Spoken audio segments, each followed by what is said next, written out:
여러분들 선생님과 저번에 하던 그 근대미술 계속 하도록 하겠습니다. 선생님이 보여주고 싶은 것은 인상주의하고 여러분들 하지 않았던 내용들이죠. 여러분들 사진의 발명 볼게요. 여러분들이 했던 근대미술에서 여러분들 선생님이 했던 것들 낭만주의, 신인상주의였죠. 신인상주의에 대한 약간 그런 도덕적이거나 너무 딱딱하고 규칙적인 그림에 대한 반대도 있었지만 사회적인 현상으로서 어떤 개인의 자유라든지 그동안 갇혀 있었던 자의식을 뚜렷하게 이제 아주 바깥으로 표출해도 된다라고 생각해서 사람들이 자유적인 자유의식을 표현했던 것이 낭만주의. 아주 상상력을 많이 갖다가 쓰고 색깔이라든지 구도도 굉장히 역동적이고 화려하게 썼던 사람들. 그런 다음에 뭐가 나왔나요? 당시에 사회상에 대해서 관심을 가졌던 사람들 중에서 자연주의, 그죠? 자연주의 있었죠? 자연의 모습들, 그런 거에 대한 관심을 가져서 자연주의랑 바르비종파 선생님이 공부시켰죠. 같이 했었죠.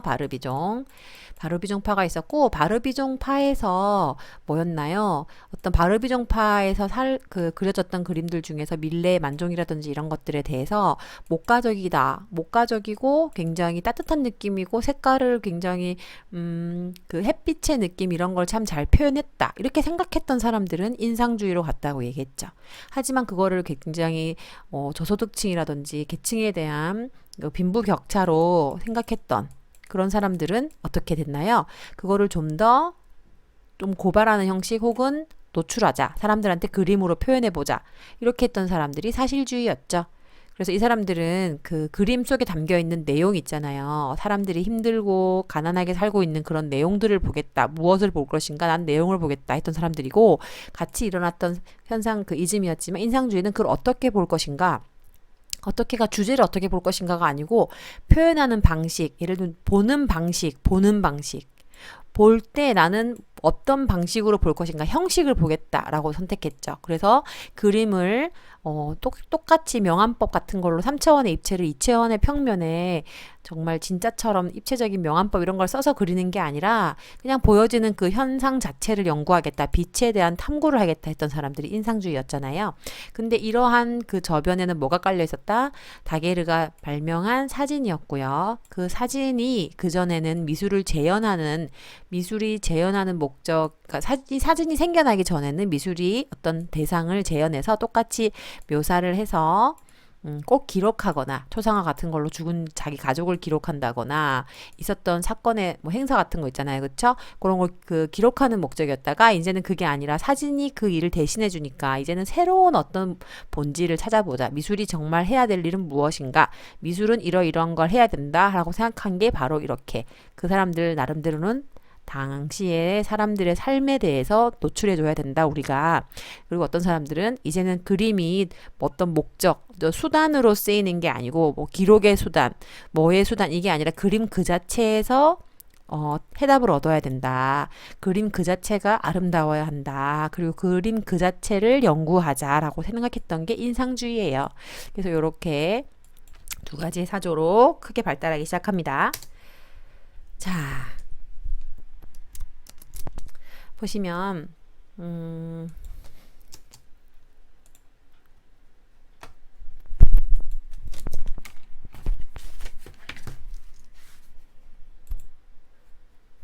자, 여러분들 그 인상주의에 대해서 선생님이 조금만 들어볼게요. 인상주의 여러분들 발생 배경 보겠습니다.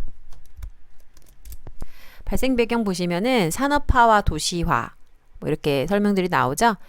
보시면 일단 산업화 도시화는 여러분들 잘 알 것이고 과학의 발달 선생님도 얘기했었죠. 뭐 피레침도 있었고 얘기했었고 카메라, 광학이라는 거 빛에 대한 탐구, 빛에 대해서 공부하는 거. 카메라가 생겼으니까 당연히 빛에 대해서 공부하는 학문이 생겼겠죠. 카메라는 빛을 가지고 하는 거니까.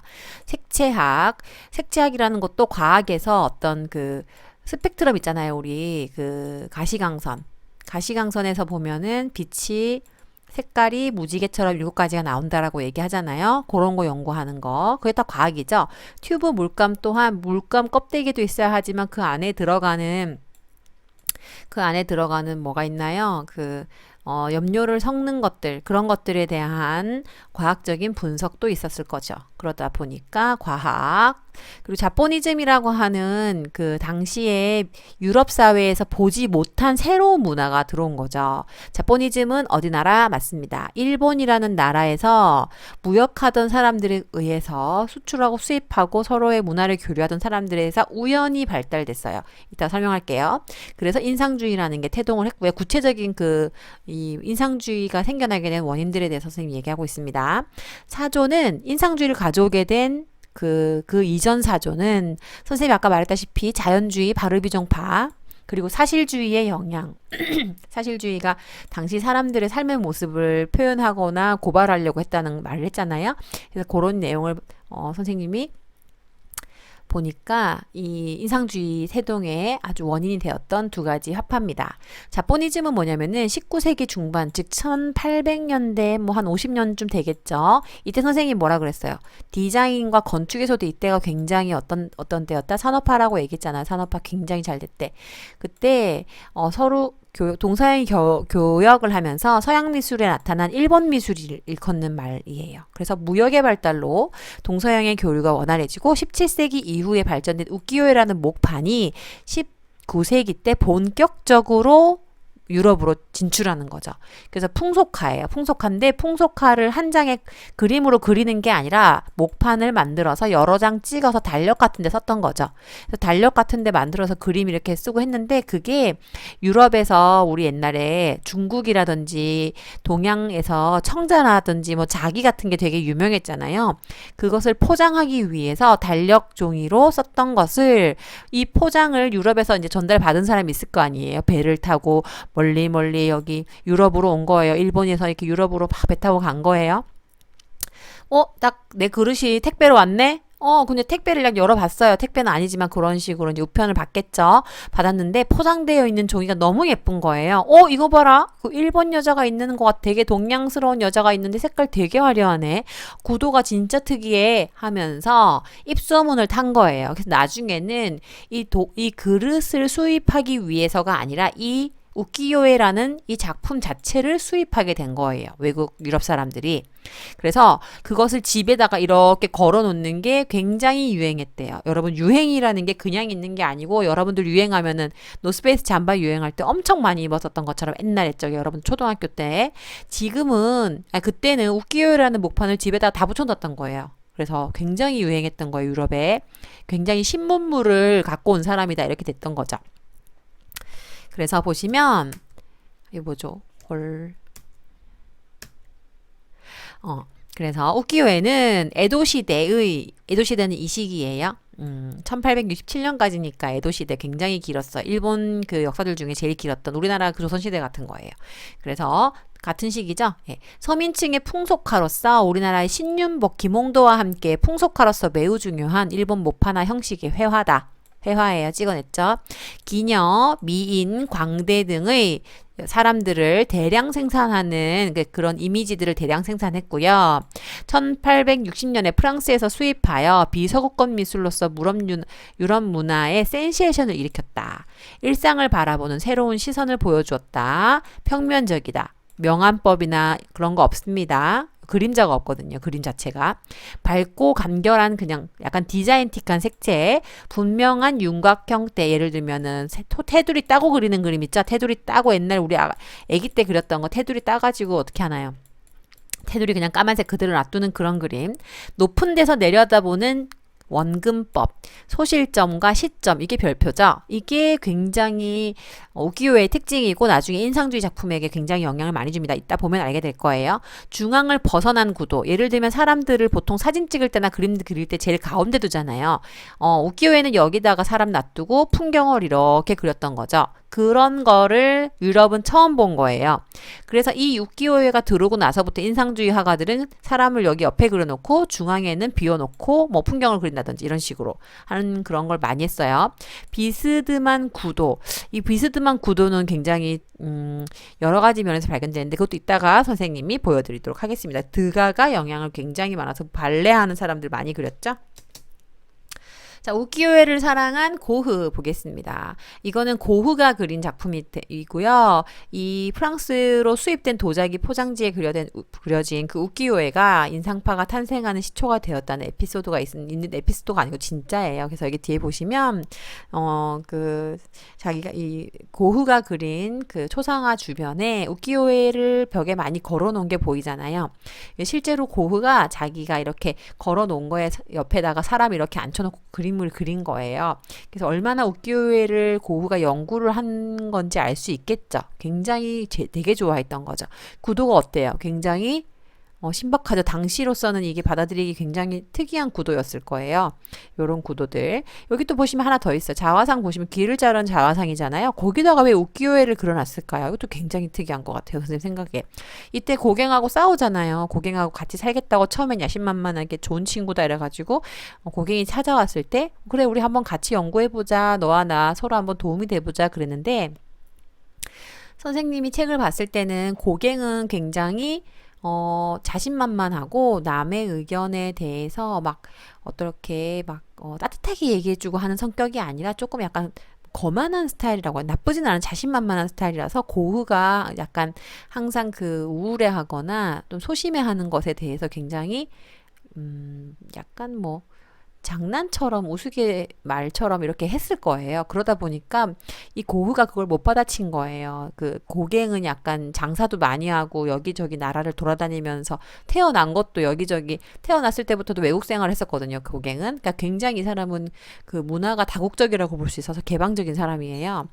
타히티로 여행 가는 거 보면 알 수 있잖아요. 근데 고흐는 그렇지 않았거든요. 고흐는 사실은 굉장히 아버지 어머니 밑에서 그 뭐랄까요 딱딱한 그 가부장적인 사회에서 자라면서 자기가 목사가 되겠다고 생각했을 정도로 마음이 굉장히 뭐랄까 따뜻하면서 약간 그 소심할 수도 있는 외향적이기보단 내향적일 수 있는 나쁘지 않잖아요. 그쵸? 근데 이제 그런 성격인데 그렇게 너무 극과 극의 사람이 만나서 싸웠던 거죠. 그래서 이제 고갱이 뭐라고 얘기했는데 고흐가 나가버린 거예요. 그래서 귀를 잘라버린 거예요. 그리고 이제 그 귀를 가지고 자기가 좋아했던 그 여인, 그 술집에서 일하는 그 여인한테 이걸 가지고 간 거예요. 귀를. 그걸 선물했다 그러죠. 선생님 그것도 참 특이하긴 한데 아무튼 고흐가 그렇게 한 다음에 여기 보시면 그렸던 그림에 보면은 이렇게 빨간 색깔, 이 모자와 굉장히 대비되는 빨간 색깔로 우키요에가 있습니다. 파란 색깔이라는 색이 주는 상징은 저는 선생님도 파란색을 좋아하지만 파란색은 조금 차갑고 냉정하고 우울하고 뭐 그런 느낌을 많이 준다 그래요. 이 녹색하고. 근데 보시면 까만 색깔 털이 있는 모자를 쓰고 옆에 우키요에는 되게 빨간 색깔이 많이 들어갔잖아요. 색 대비를 굉장히 잘 썼죠. 그래서 고흐는 사실은 그림을 되게 많이 팔고 싶어 한 화가예요. 그래서 누구한테 물어봤대요. 고흐가. 야, 그림이 잘 팔리려면 어떻게 해야 되니? 그랬더니 그러면 색을 원색적이고 화려하게 써 라고 얘기를 듣고 나서 이렇게 그림을 그리기 시작한 거래요. 그전에는 색깔 굉장히 흑백인 거 아시죠? 여러분 감자를 먹는 사람들 이렇게 나와 있는 것들. 그래서 고흐는 나름대로 아주 밝게 그린 건데 이 사람 그림 칙칙하다고 그 당시에는 굉장히 사람들한테 인정받지 못했죠. 여기 보시면 우키요에도 그렇게 화려한 작품에 색깔을 넣은 작품에 대한 연구를 하기 위해서 많이 붙여놓은 것 같아요. 그 이전에 자기 작품과는 굉장히 다르니까. 그래서 우키요에를 보고 나서부터는 그림이 더 한층 밝아졌다라고 그렇게 얘기를 합니다. 자, 인상주의의 특징 볼게요. 근대 생활의 기록하고 있어요. 그 당시 생활을 일부러 기록하는 게 아니라 그냥 그림 자체에 그 당시 사람들의 삶의 모습을 보여주고 있잖아요. 그쵸? 모더니즘이라는 게 모더니즘이라는 거는 미술을 위한 미술 자체를 탐구하는 거예요. 어떤 미술에 대한 목적, 본질이라는 게 그 본질이 미술에 있는 거예요. 미술이라는 거에 대한 형식을 한번 탐구해보자라고 했던 거예요. 그전에는 뭐 종교화, 왕의 그림 이런 걸로 남아있었던 미술의 그런 흐름을 끊고 모더니즘이라는 것은 미술의 본질을 한번 추구해보자 하는 것이 바로 모더니즘이에요. 그래서 인상주의는 근대화된 도시 이미지와 자연현상을 그림으로 연구해서 표현했고요. 거부한 것, 시작한 것, 이루어진 것 선생님이 이렇게 표현했는데 그 전까지 그려졌던 것을 거부했어요. 어떤 것들 원근법 거부하고 체계적인 화면의 구성을 포기하고 이상적인 인물 묘사 정말 예쁘게 그리는 거 있죠. 똑같이 3차원적으로 명암법 그림자 나오는 빛과 그림자 안 쓰고 고유의 색이라고 한다는 건 예를 들어 녹색 옷을 입은 사람은 딱 그 녹색으로 그린다. 그런 고정적인 관념의 색을 버렸다. 시작한 건 뭐냐면 야외사생. 더 이상 그 공간 안에 있을 필요가 없는 거예요. 튜브 물감 생겼잖아요. 그럼 들고 나가는 거죠. 바깥에서 그리는 겁니다. 그래서 야외 사생을 하기 시작하면서 빛의 변화 때문에 그리던 그림을 2시간 이상 그릴 수가 없는 거예요. 갑자기 아침 9시에 그림을 그렸는데 10시, 11시가 되니까 빛의 색깔이 바뀌어버린 거예요. 그때부터 인상의 색을 탐구하게 된 거죠. 그래서 시작한 것은 야외 사생과 인상의 색, 그리고 빛의 감각에 의존한 색깔을 인상의 색이라고 합니다. 시시각각 변하는 빛의 인상을 인상의 색이라고 합니다. 그리고 빠른 붓질을 시작했고요. 밝은 원색 점이 생긴 거를 시작했고요. 그래서 이를 통해서 이루어진 특징은요. 평면적인 그림이 좀 되었어요. 조금 그 3차원의 입체라고 하는 환영이 없어지고요. 견고성이 파괴되었어요. 견고성이라고 하는 거는 명암법 같은 거 있잖아요. 사람이 있으면 빛이 있어야 되고 어둠이 있어야 돼. 그 견고성이 파괴되었어요. 그래서 그림자도 없고 뭐 덩어리감도 없는 그냥 색점을 찍은 그림 있잖아요. 그런 걸 평면적인 그림이라고 해요. 그게 특징입니다. 그리고 2가지 특징이 있는 건데, 2번째 특징은 형태 재현, 똑같이 표현하는 어떤 사진 같은 것에서 벗어나서 순수한 조형 요소, 색 자체를 중요하게 생각했다는 거죠. 색 자체를 중요해서 색을 공부하는 화파죠. 과학처럼 색을 그림으로 연구했죠. 그게 인상주의의 가장 중요한 특징입니다. 자, 여기서처럼 또 거부한 것, 사실적인 관념의 형태. 그러니까 똑같이 표현하는 걸 재현한다라고 해요. 재현하는 걸 포기했어. 사진기 역할 같은 거 포기. 시작한 것은 조형요소 원리의 중요성 인식. 아까 말했잖아요. 똑같은 거 반복하는 거예요. 색을 중요하게 생각해서 나중에는 색 가지고만 미술을 표현해놓고 그냥 빨간 색깔 물감 붓으로 푹 칠하는 거 여러분들이 이해 못하는 그런 그림 있잖아요. 푹 빨간색 붓질하는 그런 거. 이런 추상 양식을 알리게 되는 계기가 되는 것이, 그 모토가 되는 것이 인상주의예요. 이를 통해서 이루어진 미술 방식은 어떤 거냐면은 개별적인 실험 양식. 이게 무슨 말이냐면 작가가 나는 색점을 이용할래. 나는 형태를 따는 걸 연구할래. 나는 구도를 연구할래. 하는 식으로 미술에서 어떤 자기가 연구하고 싶은 분야를 연구한 거죠. 왜? 사진기가 재현의 역할을 대신해주기 때문에. 어떤 건지 알겠죠? 다 똑같은 말인데요. 그 인상주의, 다 똑같은 말은 뭐냐고요? 어떻게 됐다? 평면적이 됐고, 색채를 썼고, 재현을 하지 않는다. 무슨 말인지 알겠죠? 그러면서 쓰는 거는 뭐다? 인상의 색이다.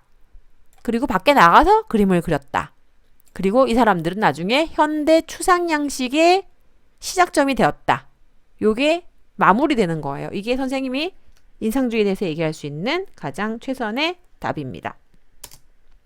자, 우키요에하고 아까 선생님이 말했던 1번 목파나하고 인상주의, 후기 인상주의죠. 그 드가라는 사람하고 모네하고 고흐 여러분들 함께 볼게요. 선생님이 왜 함께 보는지 알게 될 거예요. 우키요에 볼게요. 우키요에 보세요. 나무 시점이 어때요? 이 사이로 큰 나무, 앞에 있는 나무 사이로 뒤에 나무를 보죠. 그리고 나무도 전체를 다 그려놓은 게 아니라 그 사이를 통해서 보죠. 이 뒤의 모습을. 굉장히 특이한 구도예요. 사실 이것 또한 일본에서 사진기로 뭔가를 찍어서 그림을 그린 것 같은 느낌이죠. 그리고 어때요? 옛날에는 사람 엄청 크게 그리고 그랬는데 이제는 사람이 중요한 게 아니고 이 풍경이 중요한데, 선생님 우키요야가 설명할 때 삐딱한 구도라고 얘기했잖아요. 아까. 보세요. 이 말이 안 되죠.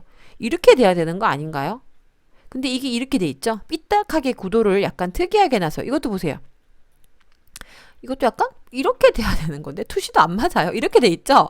그러니까 이런 게 우키요의 특징이에요. 이 나름대로 이 사람들은 이렇게 본 거예요. 그래서 이것 나름대로 자기들은 이게 입체적으로 표현한다고 한 거고요. 그 나름대로의 그들의 방식이 있어요. 선생님이 웃으면서 얘기했지만 분명히 동양적인 그 원근법의 표현이 있거든요. 근데 이게 역원근법이라고 해가지고 이렇게 반대의 원근법이죠. 이렇게 우리하고 생각하는 동양의 원근법. 그래서 이 원근법을, 특이한 원근법을 썼으니 서양 원근법과 정반대되는 원근법이니까 유럽 사람들이 어땠겠어요? 이 그림 되게 특이하다. 요즘 표현으로 신박하다. 뭐 이건 뭐야? 되게 특이하네. 마음에 들어. 나 이런 거 되게 쿨해. 나는 남들이 안 하는 거 좋아해. 이런 거 있잖아요. 그것 때문에 1명씩 2명씩 벽에 붙여놓은 거죠. 이 그림도 볼게요. 이 그림은 투시가 좀 잘 들어간 편이죠. 하지만 사람 작게 그리고요. 이렇게 구도 짜고요. 옛날에 우리나라의 그 중국이랑 우리나라가 썼던 그 산수화의 특징을 갖고 있지만 입체적인 게 들어갔잖아요. 그러니까 원근법이 좀 들어갔잖아요. 그쵸? 요게 바로 우키요-에가 이것저것을 다 이렇게 짜집기 해서 일본이 그런 걸 잘하지 않습니까? 그래서 그렇게 만들어낸, 나쁘다고 하지 않아. 이 사람들은 새로운 문화를 창조해낸 거죠. 여러 나라와 교류하면서.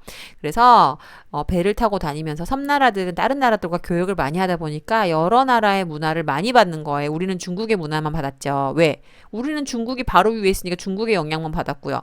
일본은 여기 있으면서 여기 중국도 가고 다른 나라들도 가는 거, 이 위에도 가고 그죠? 여기 멀리도 가고 이런 식으로 다른 나라 네덜란드 이런 데도 교육 많이 했잖아요. 그쵸? 그런 식으로. 여기 보세요. 이런 구도를 누가 썼겠어요? 유럽에서 굉장히 특이했던 거죠. 엄청 마음에 들었던 거예요. 그것을 바로 이렇게 모네라는 사람이 수련연작에서 이 일본풍의 다리 목조다리죠? 이거를 계속 연구해서요. 모네는 정말 몇십 년 동안 이걸 많이 그렸잖아요. 그쵸? 수련연작에서 이렇게 구도를 옛날처럼 어떤 중요한 포인트가 있는 것을 소실점으로 그리는 게 아니라 유럽 그림 거의 소실점이 있었잖아요. 그게 아니죠. 소실점이 아니라 그냥 이 일상적인 평면적인 풍경을 그렸고 빛과 그림자에 대한 것은 없이 그냥 색만으로 했잖아요. 그쵸? 어디 뭐 명암이 어디 있습니까? 비친 것만 그렸지. 이런 식으로 모네도 밖에 나가서 야외사생 하면서 튜브 물감으로 인상의 빛을 그렸죠. 그래서 명암법, 원근법 없어진 거예요. 그래서 이게 색점을 찍었기 때문에 나중에 이렇게 막 찍다 보니까 추상적이더라 해서 추상주의에 영향을 준 거예요. 이건 또 뭐예요? 여기 또 일본의 우키요-의 목파나예요. 이렇게 보통 지붕 위에 끝만 이렇게 그림 그리지 않지 않나요? 옛날 보면은 그림을 다 이렇게 풍경화 보면 옛날에 풍속화 같은 거 보면은 동네에 뭐 집 다 있고 이렇게 그리잖아요. 근데 이건 신기하게도 요 위에 부분에서 본 시점이 이렇게 위에서 아래를 보잖아요. 우리나라의 역원근법, 새가 날아다니면서 밑을 내려본다 하는 조감법, 이런 것들이 다 짬뽕된 거예요. 우키요-에를 보시면. 굉장히 그 재창조라는 게 중요한 거죠, 여러분들. 모든 예술가들은 새로운 거를 완전히 창조해내는 건 사실 어렵고요. 그 전에 사조들, 여기 동네 것들 다 이렇게 모아서 되게 돼 있어요. 그러니까 아예 새로운 걸 보는 것은 사실 없고요. 그 봤던 것들을 짜집기 해서 새로운 것처럼 만들어내는 게 창조인 것 같아요. 그쵸? 그래서 모방은 창조의 어머니다 이런 말도 있잖아요. 그쵸? 여기 보시면 이런 특징 구도 보이시죠? 어느 게 중요한 걸지 알 수 없는 이게 주인공일까요? 이게 주인공일까요? 이게 주인공일까요? 연날리는 모습. 그러니까 이게 어떤 주인공이 없는 이 그냥 굉장히 특이한 우키요-의 특징을 유럽 사람들이 좋아했다는 거예요. 그거를 또 누가 받았다? 여기 보시면 모네가 이 보세요. 이 그림 되게 유명한 작품이잖아요. 이 보시면 여기 보시면 여기 사람들 여기 또 있고 여기 밑에를 이렇게 그려놨죠. 보통 가운데 사람 크게 그리잖아요. 그렇게 안 그렸죠. 이것이 주인공이 어느 것인지 모르겠냐. 이렇게 주인공이 옆에 기퉁이에 약간 시각적으로 이렇게 내려간 이 자리에 언덕배기에 사람 또 있고 이런 식으로 그리는 거예요. 굉장히 특이한 구도였던 거죠. 그리고 여기 보시면 또 이거 일본 것처럼 이렇게 어때요? 여기 되게 크게 그리고 여기 보세요. 여기 크게 그리고 옛날에 이렇지 않았다는 거예요. 가운데다가 식탁 그리고 주변 사람들이 모여있는 막 얘기하고 있는 그런 거 그러잖아요. 그게 아니라 구도에서 보여지는 이 편안함. 애는 밑에 있는 거예요. 정작 여기 앉아있지 않는 거죠. 엄마도 여기 있는 거예요. 집이 뒤에 있는 거예요. 이런 식의 일본의 그 우키요-의 영향을 굉장히 많이 받은 느낌이 이제 느껴지시죠? 그래서 굉장히 서로 그 일본 우키요-에와 유럽의 작품들이 특히 인상주의가 이렇게 교류를 많이 하면서 서로 닮아가기 시작했어요. 자, 우키요-에 또 볼게요. 드가 작품 한 곡 한번 볼게요. 우키요-에 보시면 이 사람 보세요. 옛날에는 보통 한 사람이 위에 있고 양쪽에 두 명이서 삼각형 구도를 가져야 돼. 이거 역삼각형 구도죠. 이런 특징들. 여기 보시면 사람들이 쭉 이렇게 나열돼 있어요. 여기. 이게 뭔가 중요한 포인트는 여기에 있는 것 같은데 사람들을 쭉 나열시켜 놨죠. 옛날 같았으면 이거 크게 그리고 주변 사람들은 좀 뒤에 있거나 이렇게 그릴 텐데 어느 사람이 처음에는 주인공인지 알 수 없는 그런 구도. 그리고 여기 양옆으로 이렇게 하면서 가운데로 쭉 오는 이런 느낌, 산만한 느낌이 들지만 뭔가 묘하게 끌리는 그 뒤에 있는 나무들 통일성 주고 배 있고 이런 느낌 있죠. 그리고 그러니까 이게 뭔가 삼각형 구도도 아니고 일자형 구도 이런 거죠. 이거를 이해할 수 없었던 거예요, 유럽. 근데 너무 재밌던 거죠. 여기 보시면 공간 활용한 거 보세요. 이렇게. 역원근법. 이렇게 뒤로 가면서도 커지죠. 우리나라에서 했던 여건근법, 동양의 원근법, 뒤로 가면서 넓어지는 그 여건근법을 쓰고 있어요. 그렇기 때문에 이동 시점이라고 해서 여러분 나중에 그 동양화를 하게 되면 알게 되는 그 시점을 쓰고 있으면서 또 보세요. 또 약간 입체적인 그 서양의 투시도법을 쓰는 것 같기도 하고 약간 그렇죠. 굉장히 선도 이렇게 일정하게 따져 있지 명암법 같은 거 없잖아요. 그쵸? 하지만 또 색깔은 또 굉장히 화려하게 썼던 거예요. 그래서 이것을 받은 사람이 드가였어요. 드가 보시면 이 작품하고 이 작품하고 한번 같이 보세요. 비슷하죠? 그쵸? 그리고 이 작품하고 이 작품 보세요. 이게 삼각형 구도도 아니고 뚝 이렇게 있는데 삼각형 아니에요. 이거 여러분들 이렇게 있는 거 X자도 아니고 비슷해요. 이게 약간 펼쳐진 구도예요. 구도라고 할 수 없어요. 그 이 상은 여기가 높아져 있어요. 여기 보세요. 이 알 수 없는 구도죠. 구도랑 이런 것들 다 깨버린 거예요. 그 사람의 이 사람들 명암법 빛을 좀 표현하긴 했지만 명암이나 이런 건 없어요. 덩어리감 없죠. 색깔 툭툭툭툭 쳐놓은 거예요. 이거 여러분들. 그래서 이런 식의 구도들을 서로 영향을 주고 받은 거예요. 사람 인물 표현하는 거. 그리고 여기 보세요. 이것도 이 작품하고 비슷하죠? 여기하고 여기 사람 이렇게 있고 가운데 비워놨죠. 여기도 마찬가지 여기 주인공이 있긴 하지만 사실 여기 비워놓은 거나 마찬가지예요. 이렇게 이 사람이 나오는 장면이잖아. 보통 여기 서 있는 우뚝 서 있는 장면 가마 옆에 이런 건데 이 나오는 과정 보통 높은 신분의 사람이 이렇게 찌그러져 있는 포즈를 그림으로 그리지는 않거든요.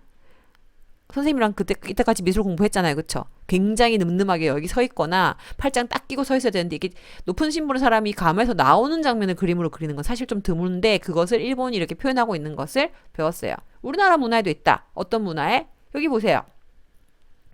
여기 보시면 신윤복의 그림입니다. 신윤복 그림 여기하고 비슷하죠. 이 사람들은 사성구도를 좀 좋아했죠. 일본 사람들은. 근데 우리나라는 사성구도보다는 이렇게 사성구도도 그리긴 그렸어요. 근데 선생님 이 비교급으로 비슷한 걸 가지고 오려고 했어요. 이거 보시면 여기 앞에서 돌아나가는 구도. 사실 이 사람이 주인공인지 이 사람이 주인공인지 알 수 없는 구도. 두 가지가 다 주인공이에요. 이 사람은 술을 갖고 오는 이 사람보다는 좀 신분이 낮은 여자. 그리고 이 사람은 기생인데 얘네들하고 지금 접대하고 이 손님들을 접대하고 있는 그런 느낌. 그래서 보시면 두 가지가 다 주인공이에요. 이 사람들도 다 주인공이잖아요. 그렇죠? 이 사람만 주인공 우뚝 서 있는 거 아니잖아요. 이런 식으로 당시에 우키요에와 드가 작품과 우키요의 이 작품들과 신윤복의 작품, 우리나라 조선시대, 그리고 만의 작품들, 이런 것들이 다 비슷했다. 어땠다?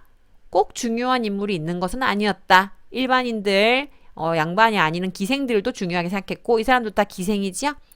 그리고 여기 있는 드가 작품에서 이 발레 무용수들은 옛날에 이 유럽에서는 발레 무용수 하면은 굉장히 천한 신분이었어요. 왜냐하면 다리를 내놓는다는 것 그 자체가 약간 그 당시에는 금기시되는 거였는데 남자들이 일부러 발레를 보러 가는 이유가 치마가 짧고 다리가 다 보여지기 때문에 굉장히 이것을 선정적이라고 생각했대요. 그래서 이 사람들을 약간 뭐 창부 이런 식으로 해서 공연이 끝나고 나면 막 남자들이 와가지고 대기실에서 기다리고 있는 그런 상황도 굉장히 연출 많이 되었다고 해요. 그래서 여기 있는 이 아저씨 있잖아요. 이 사람은 발레 선생님이기도 하지만 약간 뭐라고 하나요? 사람들을 소개시켜주는 뚜쟁이 같은 그런 식의 역할도 많이 했다고 합니다. 그래서 굉장히 그림을 보시면, 이 일본 그림과 우리나라 그림과 유럽의 그림들이 비슷한 그런 주제와 비슷한 사람들, 그리고 여자를 어떤, 주제로 한 작품이 많고, 일상적인 삶의 상황을 많이 묘사하고 있는 것도 많고, 구도 자체도 이렇게 요거처럼 사성구도를 쓴 것들도 많고, 이렇게 이 경마장에서 돈을 잃고 막연하게 정말 난 망했구나 하는 마음으로 멍 때리고 있는 이런 여자들도 그림으로 주인공으로 등장한다는 거죠. 그리고 여기 보시면 신윤복의 대표적인 작품이죠. 이 그림 보시면 어때요? 사람이 가운데 서 있는 게 아니라 다리 가운데 있네요. 상황을 보여주는 게 더 중요하고 건물이 있네요. 건물을 이렇게 크게 그려놨을까요? 신기하네요. 이렇게 돌아가네요. 구도가 굉장히 지금 이 인상주의라든지 우키요에하고 비슷하죠. 그리고 사람들의 모습은 귀퉁이에 그려놨네요. 가운데에 그려지는 게 없어졌다 그랬죠? 그런 특징이 굉장히 닮아 있어요. 그래서 여러분들이 선생님이 이렇게 보여줬을 때 비슷하구나 이런 거를 느끼실 수 있을 거라고 선생님이 생각합니다.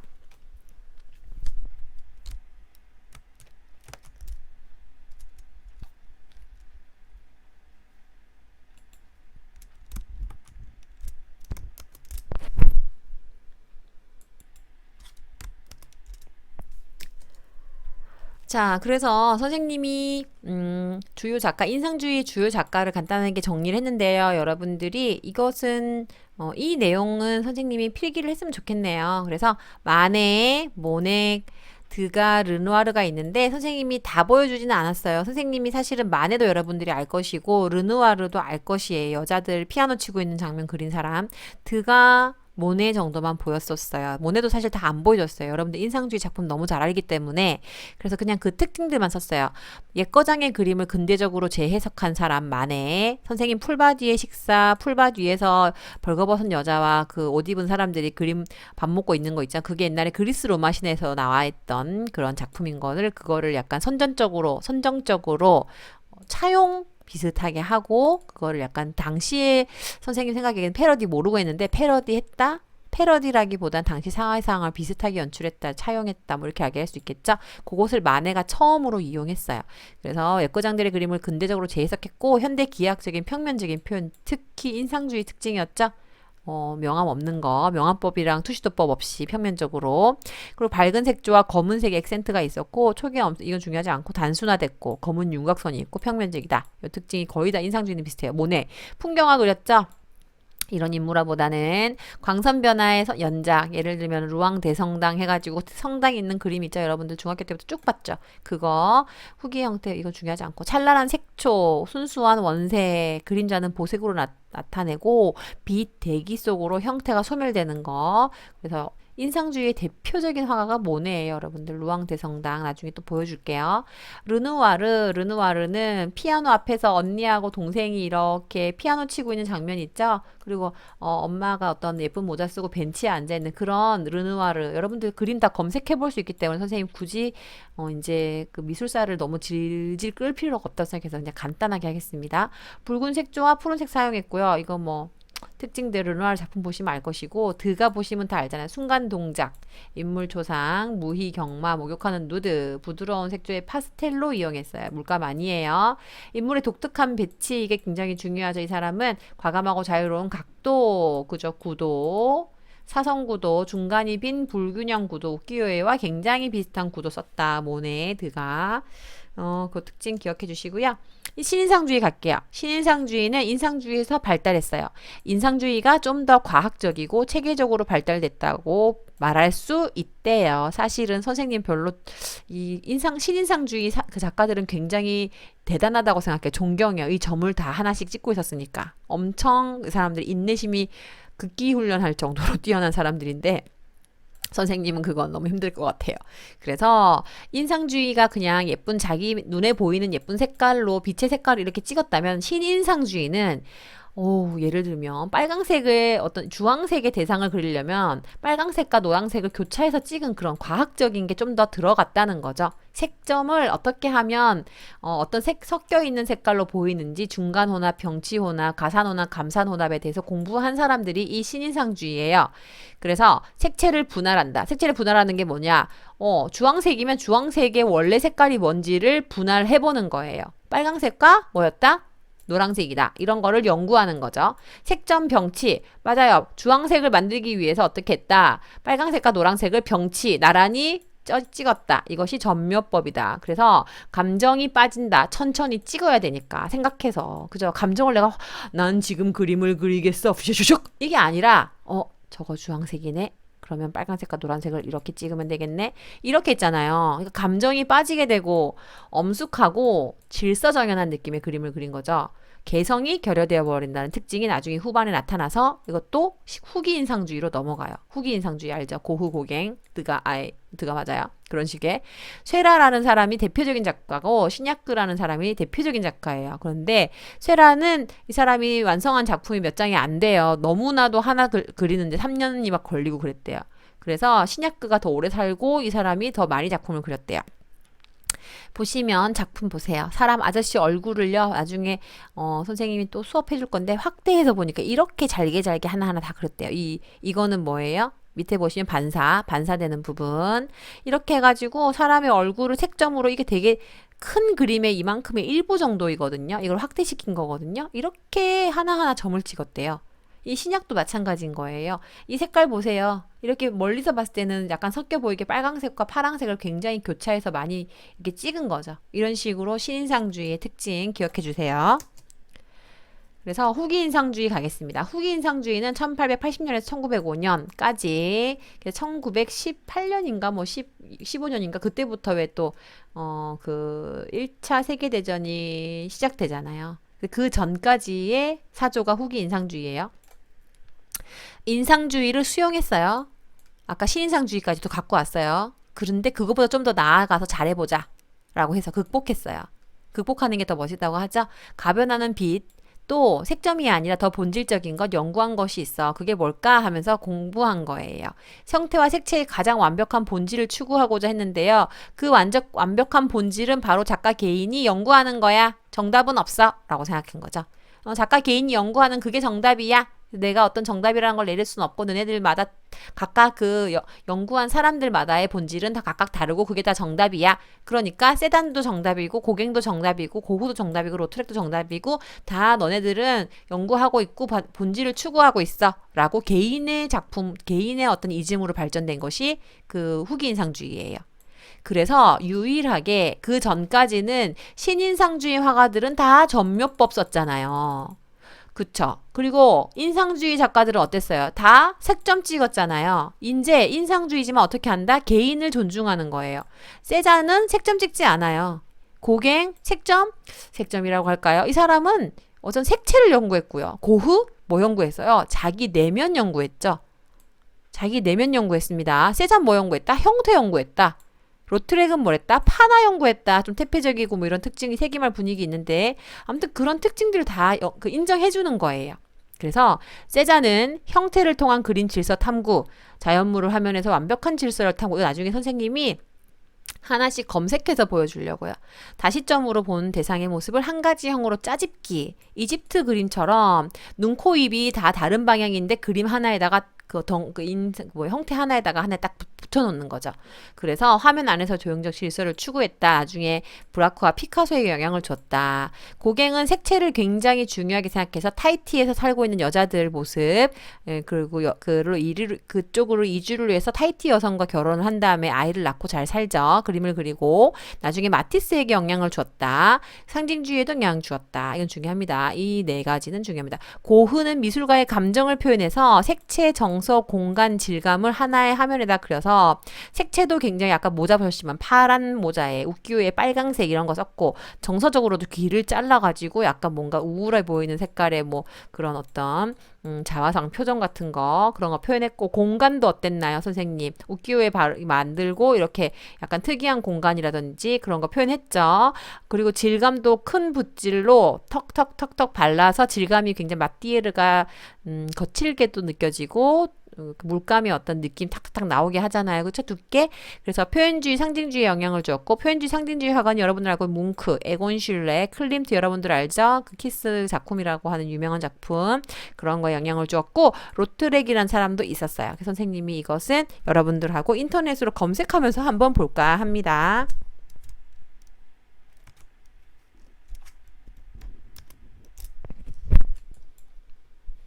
그래서 여러분들 로트렉을 한번 먼저 볼게요. 로트렉 보시면 로트렉이란 사람은 이렇게 우리 로트렉이 어디 갔나요? 네, 선생님 요렇게 돌아왔습니다. 로트렉 사진이 안 보여서. 로트렉은 이렇게 키가 작은 사람이었어요. 그래서 이 사람은 좋은 가정에서 태어났고 이렇게 그랬지만 뭔가 이게 자기에 대한 굉장히 부정적인 생각들이 되게 많았고요. 너무 이렇게 완벽주의 성향이랄까요? 자기의 어떤 몸이 이렇게 생겼다는 거에 대해서 굉장히 항상 힘들어 했다고 합니다. 그래서 마음이 굉장히 좀 슬프고 맨날 좀 이렇게 뭐 술 같은 거 많이 먹고 이랬대요. 그래서 술집에 맨날 가는 걸 좋아했고 태폐적인 그런 상태들 그런 상황들을 즐겨 그렸어요. 주로 가는 데가 술집이었다고 해요. 그래서 술집 포스터도 그리고 그러거든요. 그래서 여기 보시면은 로트렉이 그린 작품 거기 같이 술 먹던 어떤 여자의 모습 술 취한 이 느낌을 그림으로 표현을 했죠. 그래서 보시면 여기 보세요. 굉장히 색깔이 뭔가 이게 눈이 술 취한 것 같은 느낌이에요. 뭔가 몽롱한 이런 느낌, 요런 느낌. 구도 같은 거 보이시죠? 요런 것들로 후기 인상주의의 화가들 중에서 유명한데, 이 사람이 유명한 이유는 여기 보이시는 포스터, 로트렉의 포스터로 유명한 사람이고요. 여기 보면 우키요에처럼 어떤가요? 뚜렷한 굉장히 그 원색적인 이런 느낌과 구도 이런 게 그 우키요에하고 굉장히 비슷하고 하고요. 나중에 이걸 영향받아서 여러분들 포스터가 실제로 이 사람에 의해서 많이 유행했죠. 그래서 이런 특징들이 있습니다. 이렇게 생긴 로트렉.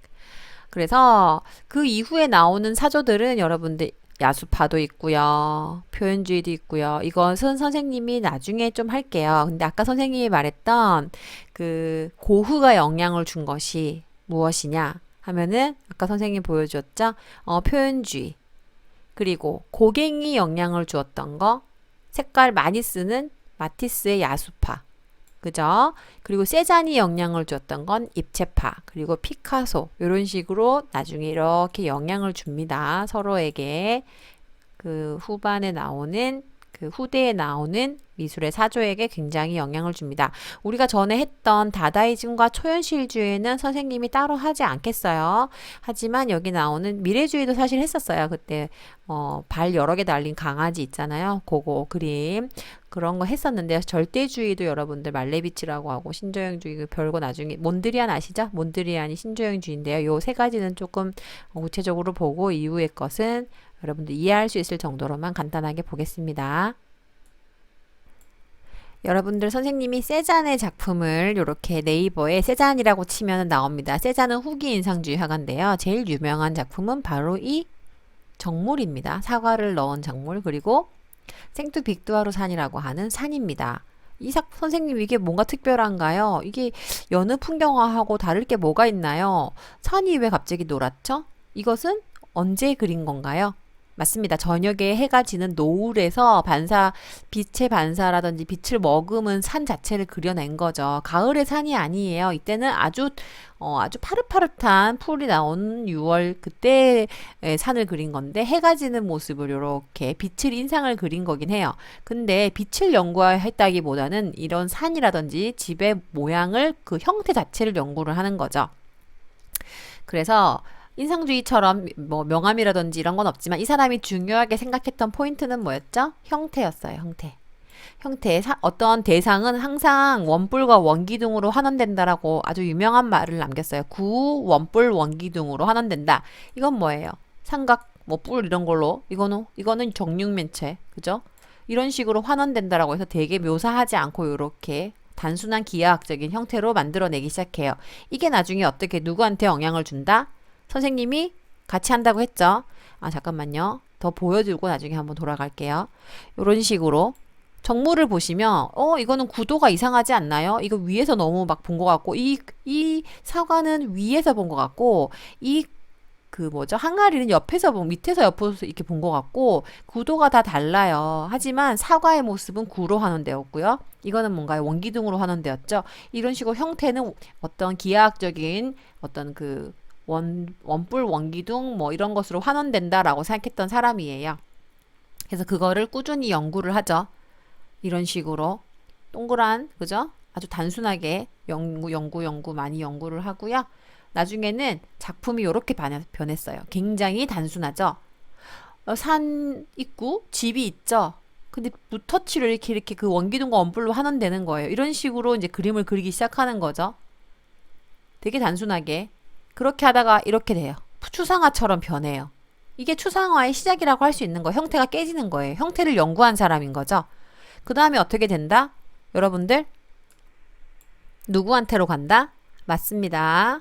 나중에 그 모더니즘 화가들 중에서 1910년대로 가면서 입체주의 화가인 피카소, 브라크에게 갑니다. 어떻게 간다? 선생님 볼게요. 처음에는 이 브라크와 피카소도 그림을 사실적으로 그렸었어요. 그런데 보시면 이거 보세요. 브라크란 사람이 세잔처럼 그림을 그렸죠. 근데 더 어떻게 했나요? 더 형태가 원뿔, 원기둥, 그런 정육면체 이렇게 변하죠. 이게 브라크 그림이에요. 세잔 그림에서 좀 더 입체적으로 변하죠. 다시점이라고 해요. 시점 여러 개에서 본 거를 하나의 화면에 넣은 여러분들 이집트 그림처럼 변하는 거죠. 이런 식으로. 이건 또 피카소가 그린 거예요. 다리를 그리고 교회를 그리고 집을 그린 거예요. 이런 식으로 피카소가 처음에는 그림을 그렸어요.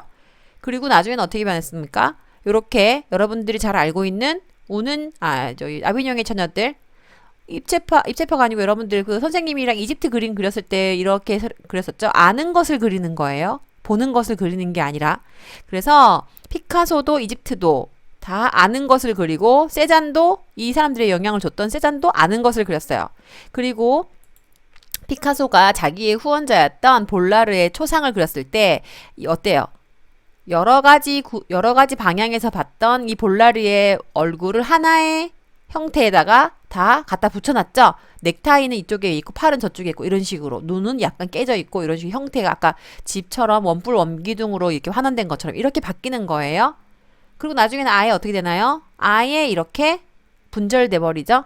그리고 나중에는 더 나아가면 그림을 그리는 게 아니라 붙이기를 하는 거예요. 빠삐에 꼴레, 꼴라주가 여기서 나오는 거예요. 빠삐에란 말은 종이, 꼴레 붙인다. 빠삐에 꼴레. 그래서 빠삐에 꼴레는 종이를 붙인다. 여기 보시면 쿠비즘 피카소가 나오고 있네요. 그리고 여러분들 그림이 어때요? 완전히 이제는 그죠? 이렇게 변하는 거.